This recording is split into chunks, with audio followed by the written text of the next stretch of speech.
Hello and welcome to Andersen Sports Live. I'm Stephen Huff alongside Josh Kemp. Josh, it's been a busy week in sports. What do we have headlining coming into this week?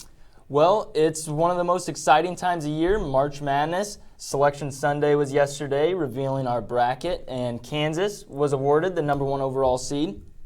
But there were a lot of interesting matchups throughout the bracket, and let's dive into the South region real quick.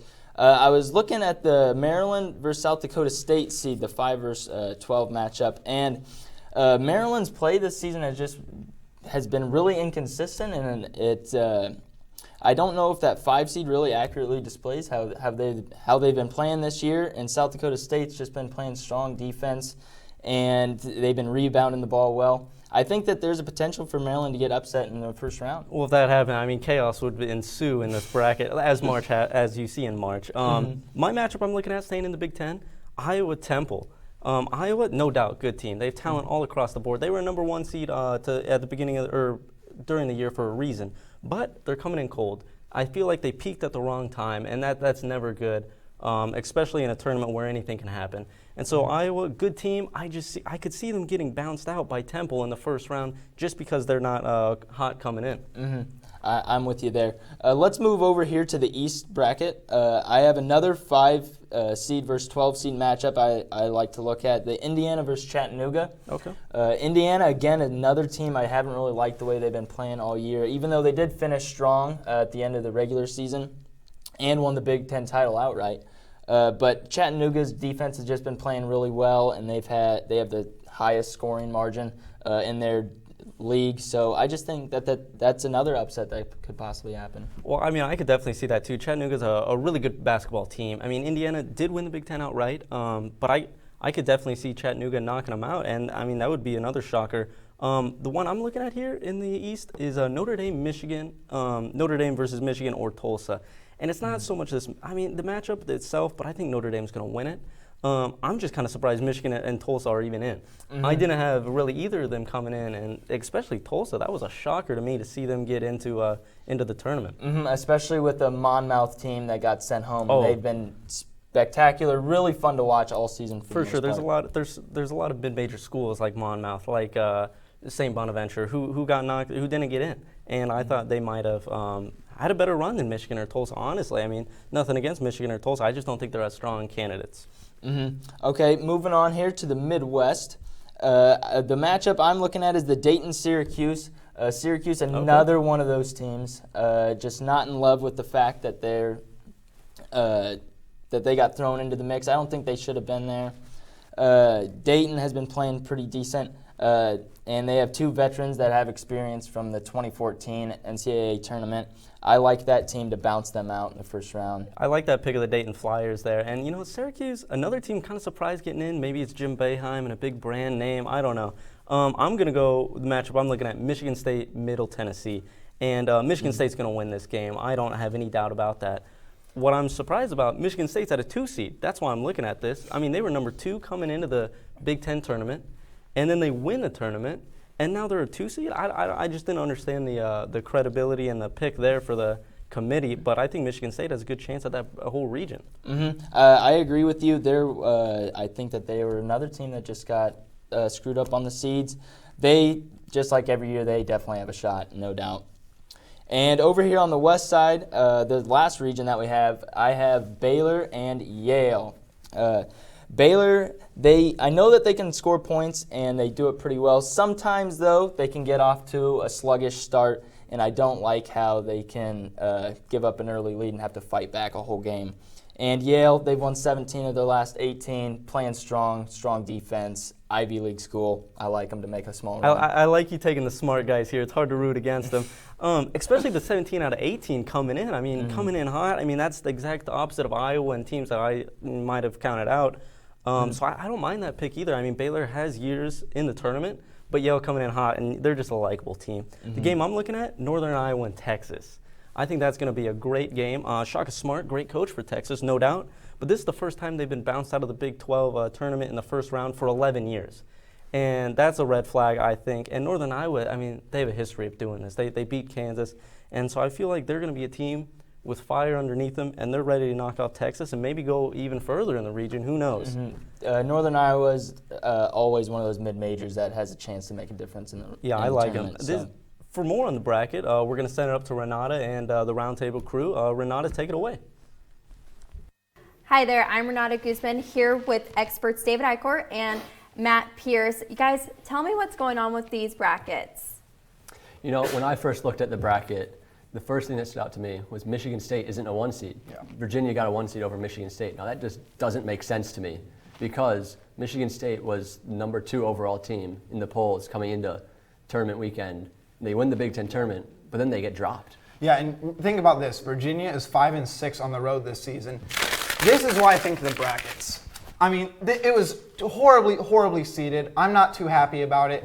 Kentucky should not be a 4 seed. I think they should be at least a 3 seed. San Diego State was 5th in non-conference strength of schedule, and they won 25 games. There's no excuse for them not to be in this tournament. Oh, with Kentucky, they beat Texas A&M in the SEC championship the other day. And then A&M gets a 3 seed, but Kentucky gets a 4. It doesn't make any sense to me whatsoever. You have California as a 4 seed, which is another extremely overseeded team. Maryland at a 5, too much talent. I say you put them at a 4, and Duke was overseeded at a 4. Just a lot of problems really overall with this entire bracket. Well, Maryland's struggling right now, though. Melo Trimble, he can't really get it going. I mean, it's a good team on paper, but right now they're just not clicking. I trust them to get it together, and I trust Arizona to be a really dangerous 6 seed. All the 6 seeds are really dangerous right now, I feel like. Well, guys, that was a great analysis of what you think is going on with the brackets. Now we'll be right back after this break. 90.3 KRNU is the University of Nebraska's own radio station located in the School of Journalism and Mass Communications. Since 1970, KRNU has been providing Lincoln with new indie music, local artist promotions, and the long support of local businesses. This year, KRNU is celebrating its 45th anniversary and plans to be around for at least another 45. Tune your FM dial to 90.3 anytime, or hear us live online streaming at krnu.unl.edu.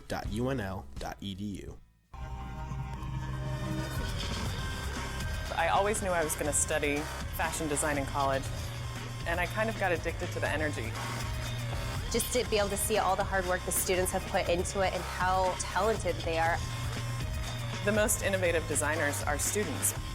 And I get really excited knowing that kids are still into it. There's just no other industry like it.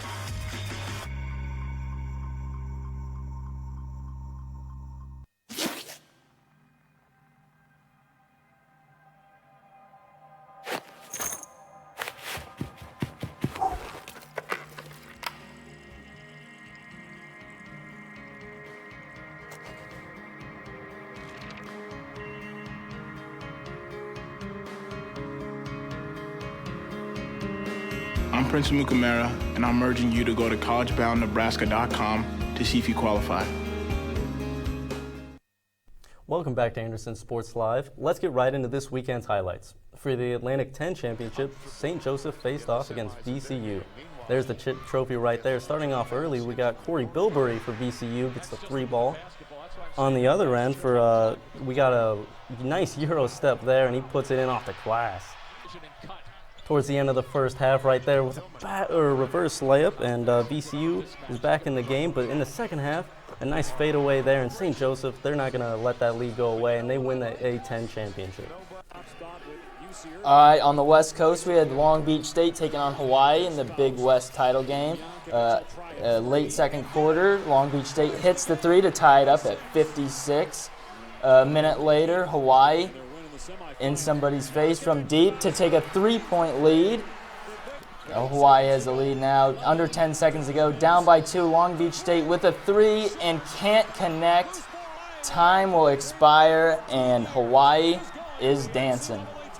Locally, we saw the Nebraska men's basketball team season come to official end. Head coach Tim Miles announced.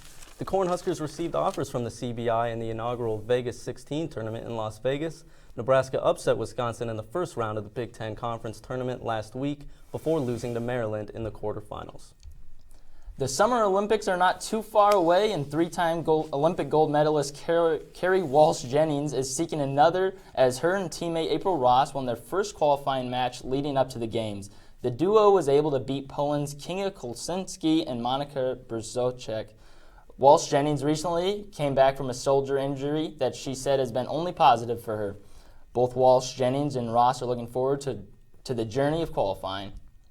Kicking it over to baseball now, the Angels have a starting rotation trouble. Jared Weaver seeing a spine specialist, and C.J. Wilson suffering another setback with his troublesome shoulder.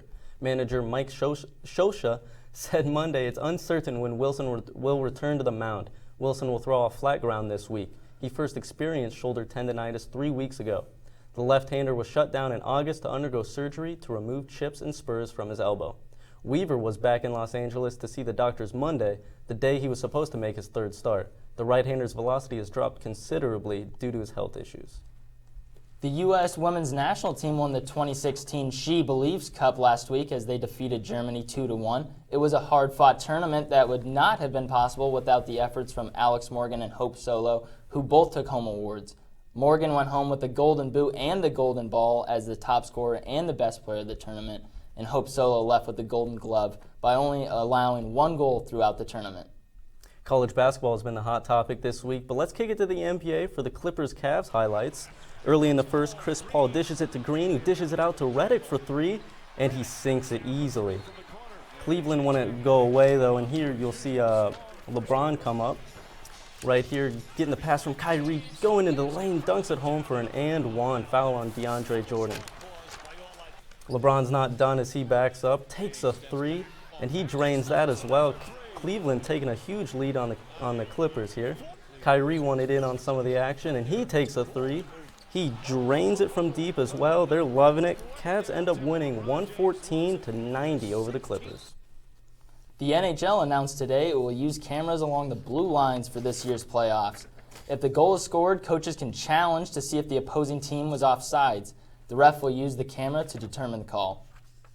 Off into the highlights of the Stars Blues, a highly anticipated matchup for NHL. There's Peverly for the former Stars player being honored before the game. And starting off for the Blues here, it's 1-1, and Tarasenko shoots it near post and sneaks it past the Stars keeper to take a 2-1 lead. Blues again up 3-2 now, dishes it back to Schwartz for a first-timer, and he hits that 60 feet, and that goes through the keeper's legs, and they extend their lead even more. The Stars wouldn't be put down, though, as they're passing the puck around. They dish it over. Spezza gets that, and now for the next goal for Dallas, they're dishing it around, and Sagan shoots it. Ben deflects it in, and Stars are back in this game somehow.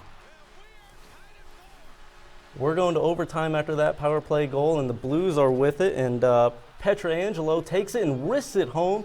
A questionable keeping for the Stars all game. I mean, you saw deflecting shots go in, and the Blues take this match and look to keep this run going into the NHL, into the playoffs.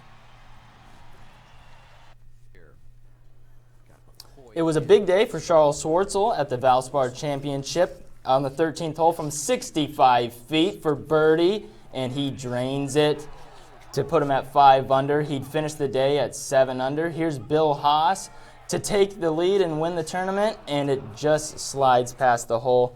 Here we are at the playoff hole, the 18th, and Bill Haas's drive goes in the trees, and he just would not be able to overcome it. Charles Schwartzel with his par on the 18th playoff to win it. On to NASCAR now with an exciting finish in Phoenix. You see Kevin Harvick and Carl Edwards coming around turn 4 here.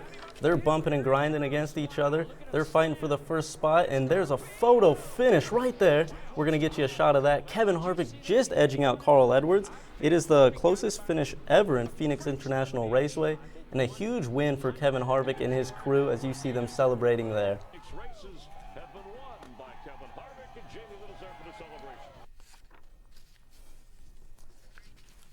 That's all we have for you now. We're going to send it to break and come back to Andersen Sports Live after.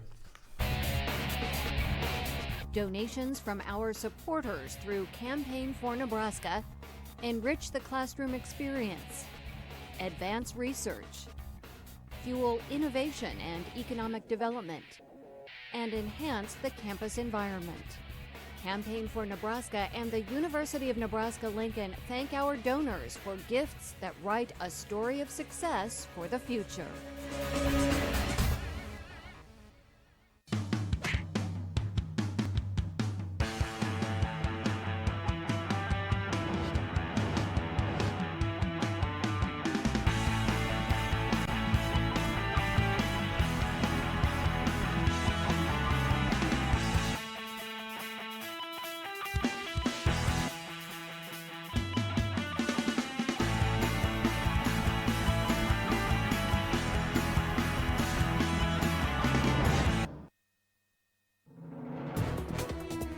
Well, the speech and debate team is 143 years old. We're the oldest student activity on campus, and we're one of the best. We work really hard. And we're the best Big Ten team in the nation. We've won the Big Ten Tournament Championship 3 years in a row. And for the past 8 years, we have placed in the top 10 nationally. We have the best students, the hardest working, the most dedicated. We have the best students here at Nebraska.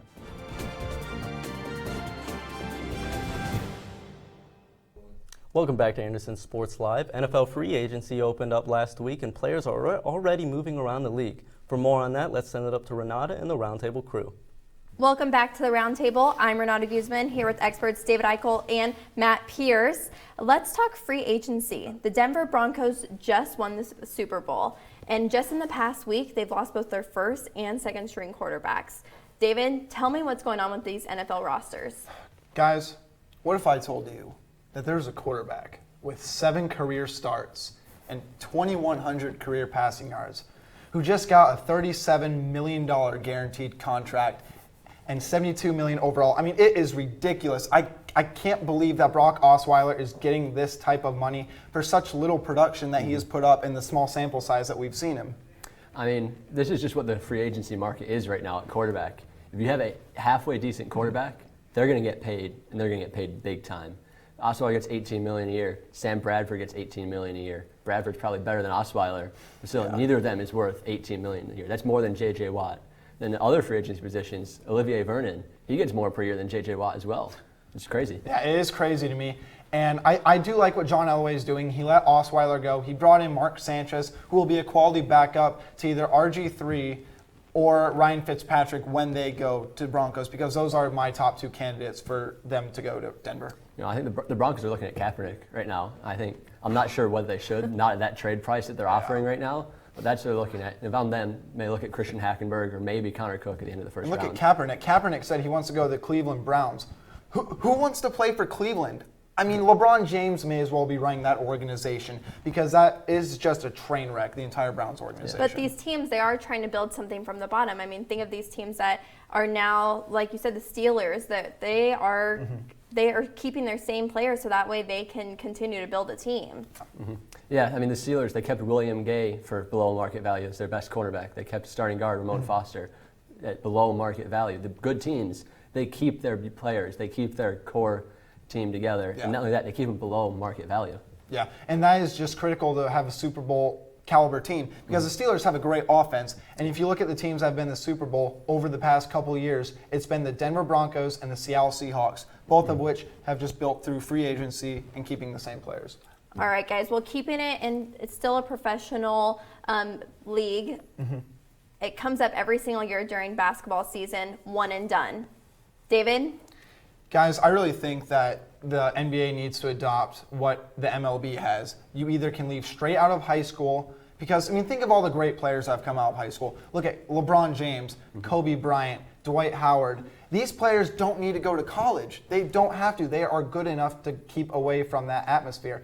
But if you end up going to college, you should have to stay for at least 3 years. Yeah, you mentioned Kobe, you mentioned LeBron, but for one of every those players, you're probably getting 2 Kwame Browns and Sebastian Telfairs. I mean, a lot of these players, they're just not ready to play in the NBA, and it shows. There's bigger bust percentage coming out of those players probably than the other players. I mean, the rule is not perfect right now. I think everyone admits that, but is there a better solution right now? I mean, we're not sure. David Stern, former commissioner, he wanted to raise the age from 19 to 20. I mean, anything's on the table. Something should be done, but I'm not sure what. And you have to think about players like Michael Jordan, who played all 4 years. And he's somebody who's extremely well known in the basketball world and who's one of the best players that we know.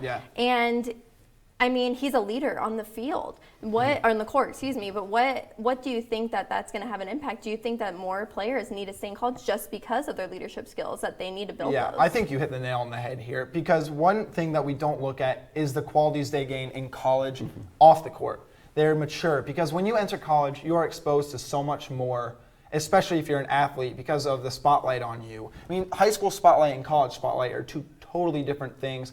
More influences, more opportunities to really, really mess up. And college is just that stepping stone to develop them as men or women or as people in general. And I think that's extremely important. And that's why at times it's okay for them to go to college for a couple of years to gain that person experience and to grow as a person. Yeah, I mean, there's overall developing. You're not getting that in high school. The Yeah. instruction for players in college is a whole lot better in college than at high school. Yeah. All right, well, back to NCAA, from leaked brackets to billions of dollars spent on gambling. What can we not see with the naked eye from March Madness? You know, for March Madness, it's about the games for a lot of people, but for a lot of other people, it's about filling out a bracket, having fun with friends. I mean, they go out, they just fill stuff out with friends and just have a good time. Yeah, and according to the American Gaming Association last year, just on brackets alone, they had $2 billion spent. And even just outside of brackets and on the games in general, $9 billion. We're not talking hundreds of millions of dollars bang. This is $1 billion business, and it shuts down even the country for a weekend, and people just focus on these games. That's it. Well, for more of a serious note, from more of a serious note to a little more something tasty, let's go and see what Sports on the Cob did with us this week. It's coming, try to relax. This is Vincent Penny from Andersen Sports Live, coming to you from downtown Lincoln for this week's Sports on the Cob. March Madness selection show was yesterday, and today is Pie Day. So in lieu of that, we walked around Lincoln asking people who they would rank as their top 4 pies in a pie bracket. If you had to make a bracket based on pie, like a pie tournament for the top 4 pies, who would be on your list? I don't know. Oh gosh. Apple pie has to be at the top. I'm probably gonna go Boston cream at the top. Like pumpkin, I guess. I'm gonna have to put sweet potato in the upper echelon on the corner up there. Probably cherry second. You gotta throw an apple because it's a classic. It's always in the top. Maybe a lemon meringue. Then you gotta slow it down with the cherry. Third is Dutch apple. And then apple. Oddball would be French silk pie. I know it's kind of, some people don't like the French silk. I know, don't want to consider it a real pie, so I'll throw that one in there. What's our fourth? You sound like a pie connoisseur. You want a strawberry pie? No? key lime. Key lime is good. That's the fourth one. I'm gonna go banana cream. We'll do a blueberry pie. The sweet potato is the #1 overall seed because, Mama makes a sweet potato pie. And, You gotta go with my mama says, right? hey, I mean, I'll put that up against the best of the best, and we'll see who rises to the top. But the sweet potato's got to be #1. All right, everyone. That's it for Sports on the Cob this week. Now let's send it back to you guys in the studio. Sweet potato pie, is that one of your favorites? Because mine personally is French silk pie. I don't know. Sweet potato is pretty good. I don't know. I'll give it the benefit of the doubt. That's for sure. But thanks, Vinny. Next, we have our player highlight in the upcoming games for the week. Stick around.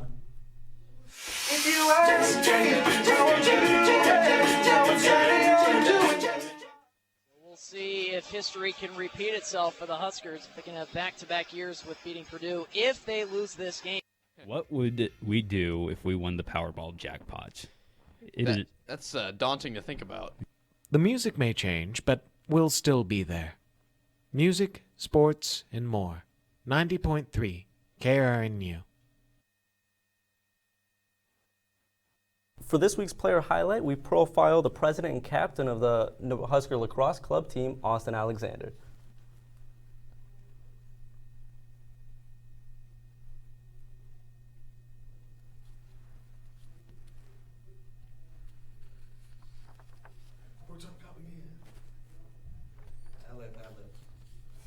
We don't have that right now. We're having some technical difficulties with that, but let's move on.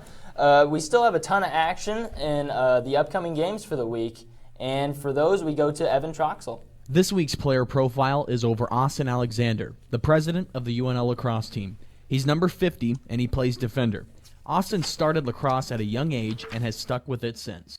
I started playing, my 6th grade year. Started playing Little League, just kind of never played before. Kept playing all the way through middle school and through high school, and eventually brought it over to college. Alexander said lacrosse is a combination of many sports and is useful for anyone to watch. You know, you don't really need to know a whole lot about lacrosse, except it's a really fun sport. It's always constant going. It's a lot like football, basketball, hockey. It's a mixture of every sport, and you really don't need to go to a whole lot of other sporting events to understand what lacrosse is about. The team is currently halfway through the season. After spring break, the team begins conference play. The Huskers stand at 3-2 on the season with 2 losses in Minnesota. Minnesota has some high-quality lacrosse up there, and we learned a lot from those games. And so we're very excited for our upcoming games and in-conference games. We are kind of disappointed with the loss, as every team would be, but we are excited for the future of Nebraska lacrosse this season. Day by day, we get better and better. We get better and better. You can't be beat. Won't be beat. Won't be beat. Let's go, boys. Huskers on 3. 1, 2, 3. Huskers. Wow. That Husker prayer even got me juiced. Definitely. There's a ton of action on the schedule this week in upcoming sports, and here's Evan Troxel with all the games you don't want to miss. Hi, I'm Evan Troxel. Welcome to the upcoming games segment. Let's take a look at the big games coming up in the NBA this week. The Oklahoma City Thunder will battle the Boston Celtics, the battle of the number 3 seeds in each conference. The Los Angeles Clippers will take on the Houston Rockets, also on Wednesday. The Rockets trying to fight to stay alive in the Western Conference to make the playoffs. And then on Saturday, the Golden State Warriors battling the San Antonio Spurs. The Spurs fighting to still maintain a perfect record at home.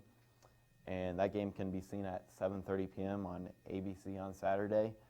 NHL games of the week, the Detroit Red Wings battling the Philadelphia Flyers. Red Wings have 79 points, Flyers have 76 points. The loser of this game might not make the playoffs in the Eastern Conference. And then on Sunday, the Washington Capitals battling the Pittsburgh Penguins. Capitals' best team in the Eastern Conference. And then also on Sunday, the Minnesota Wild battling the Chicago Blackhawks. Blackhawks, one of the best teams in the NHL, and the Wild just fighting to stay alive for a playoff spot, so they'll need that win very badly. And then we go on to the 2016 Women's Basketball Tournament Selection Show, which is tonight at 6 p.m. and can be seen on ESPN. That's all for the upcoming game segment. Back to Josh and Steven in the studio. Thanks, Evan. For Andersen Sports Live, that's all we got this week. For Josh Kemp, I'm Steven Huff. We'll be back in 2 weeks, and we'll see you then. For now, take a look at our all-in-one highlight mix to tide you over for 2 weeks.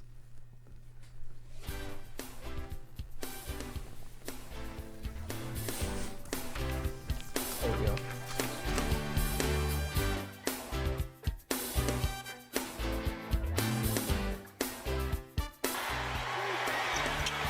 To make it to the tournament.